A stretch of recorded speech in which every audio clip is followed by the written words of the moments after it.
Nomination के task में अब किसने किसको नॉमिनेट किया है। दरअसल यहाँ पर श्रुतिका टाइम गॉड है और श्रुतिका को इस हफ्ते भी पावर दी गई और यहाँ पर नॉमिनेशन में उसने भी एक बहुत इंपॉर्टेंट रोल निभाया है।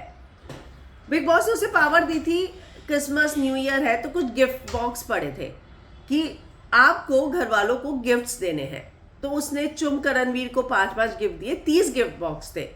तो अगर दूसरों ने करण को नॉमिनेट करना है तो 5 लोग आगे आना चाहिए, उसके 5 गिफ्ट बॉक्स टूटने चाहिए, तब जाकर वो नॉमिनेट होगा। तो उसने किसको कितने दिए ये मैं आपको नेक्स्ट वीडियो में बताऊंगी, लेकिन किसने किसको नॉमिनेट किया है तो चलिए मैं आपको बताती हूँ। जहां पर अविनाश ने सारा और कशिश को किया है, तो उसके पास अगर देखा जाए तो अविनाश के पास इन दोनों के अलावा ऑनेस्टली और कोई नहीं था, और कंट्रीब्यूशन के हिसाब से अविनाश का ये डिसीजन बिल्कुल सही है कि आपने सारा और कशिश को किया।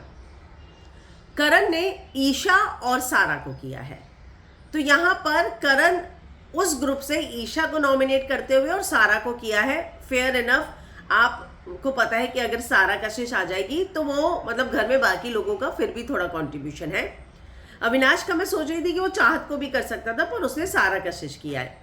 रजत ने चाहत और विवियन को किया है। यहाँ पे रजत, मैं सरप्राइज हूँ कि रजत ने चाहत को कैसे किया, लेकिन कल आपको याद होगा जब बोर्ड में वो किसका बोझ लेकर चल रहा है ये लगाने थे, तब वहां पर चाहत का उसने सबसे पहले निकाला था।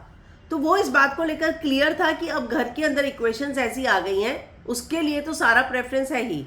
दूसरे नंबर पर ईशा है, इडन यामिनी चले गए, बचे कशिश और चाहत, और उसमें उसने क्लियर किया था कि मैं इसको नहीं इतनी प्रायोरिटी दूंगा। पर यहाँ वो विवियन और अविनाश को भी कर सकता था, पर उसने अविनाश को ना चुनकर चाहत को चुना। चाहत ने चुम और रजत को किया है, मतलब अगर रजत ने चाहत को किया तो चाहत ने भी रिटर्न में अब रजत को कर दिया। ईशा ने चाहत और कशिश को किया है, विवियन ने चाहत और कशिश को किया है, शिल्पा ने अविनाश और रजत को किया, कशिश ने चाहत और शिल्पा को किया, चुम ने, देखो कशिश तो ये करेगी, उसे खुद को भी तो सेव करना है, चुम ने विवियन और रजत को किया, सारा ने शिल्पा और करण को किया। तो ये जो है लोगों ने नॉमिनेट किए, और उसके बाद जो नॉमिनेशन के आप जानते ही हैं जो नाम आए हैं वो है चाहत, अविनाश, रजत, ईशा, कशिश, सारा और विवियन। और इसमें से अब इस हफ्ते कशिश और सारा का पत्ता कट सकता है, जिसके बाद हमें जो है अब घर के अंदर 9 कंटेस्टेंट रह जाएंगे। अभी तो 11 है ना, हाँ तो 9 रह जाएंगे। करण है, शिल्पा है और इसमें चुम अभी बाकी है ना, तो ये कंटेस्टेंट जो है रह जाएंगे। तो आपको क्या लगता है कि इनमें से अगर मैं बात करूं तो किसका सफर इस हफ्ते खत्म हो सकता है?